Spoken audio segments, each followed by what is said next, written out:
Par rapport à ce que je viens de vous dire, non. Chef d'état-major général des forces armées congolaises, le général de division Guy Blanchard-Okoye comparaît comme témoin à titre informatif pour éclairer la lanterne de la Cour sur le nombre du personnel, le nombre et la qualité des armes et munitions qui doivent être affectées à un général de 2e section, c'est-à-dire un général à la retraite, à l'instar de l'accusé Jean-Marie Michel Mokoko.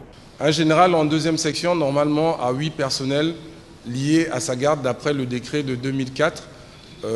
Il a 8 personnels, donc 8 PMACA, et il peut avoir 3 ou 4 PA, on va dire 9 PMACA dans lui-même, l'officier général, et puis 3 PA. En règle générale, c'est ce qui est convenu. Est-ce qu'un général a-t-il droit à des grenades dans sa garde? Par rapport à ce que je viens de vous dire, non. Des castors et autres, non? Normalement, non.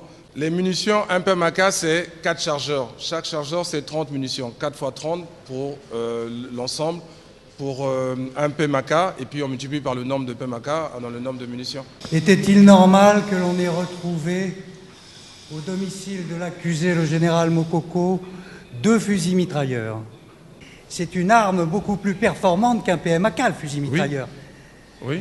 Donc je déduis de ce que vous nous avez dit qu'il est absolument anormal qu'au cours de la perquisition, on ait pu retrouver 2 fusils mitrailleurs au domicile du général. Moi, je ne fais pas les déductions, c'est vous qui faites les déductions. Je fais la déduction. Mais moi, je dis que le règlement dit 9 PMACA, 3 PA. Les dispositions expliquées par le général Okoye relèvent de la note circulaire prise en 1993 par Jean-Marie Michel Mokoko, alors chef d'état-major des forces armées congolaises. Est-ce qu'il est possible qu'il puisse détenir autant d'armes, ou bien que sa garde puisse détenir autant d'armes? Le décret dont je vous ai parlé dit qu'en 2e section, un officier général a droit à 8 personnels. Parmi les 8, il y a 5 de sa garde. Il a un aide de camp, il a un officier de sécurité, il a un conducteur, ça fait 8 et lui-même ça fait 9. Mais au-delà, ce n'est pas possible, il y a un décret qui qualifie pour chaque niveau le nombre de matériel et le genre de matériel. Ça ne correspond pas à ce que vous m'avez cité. Après ces explications, le président de la Cour, Christian Oba, fait constater qu'il y a plus d'armes et munitions retrouvées chez le général Mokoko que le nombre et la qualité des armes prévues par la note circulaire de 1993.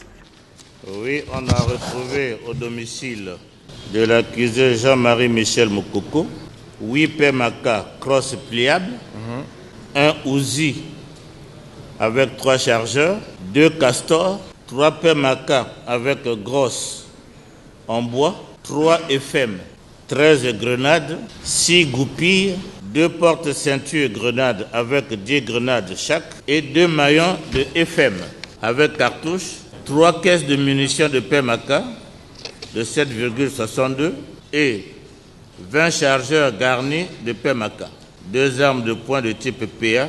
Sur la nature des armes présentées, le CMG a mis à la disposition de la Cour un expert en armement pour de plus amples informations.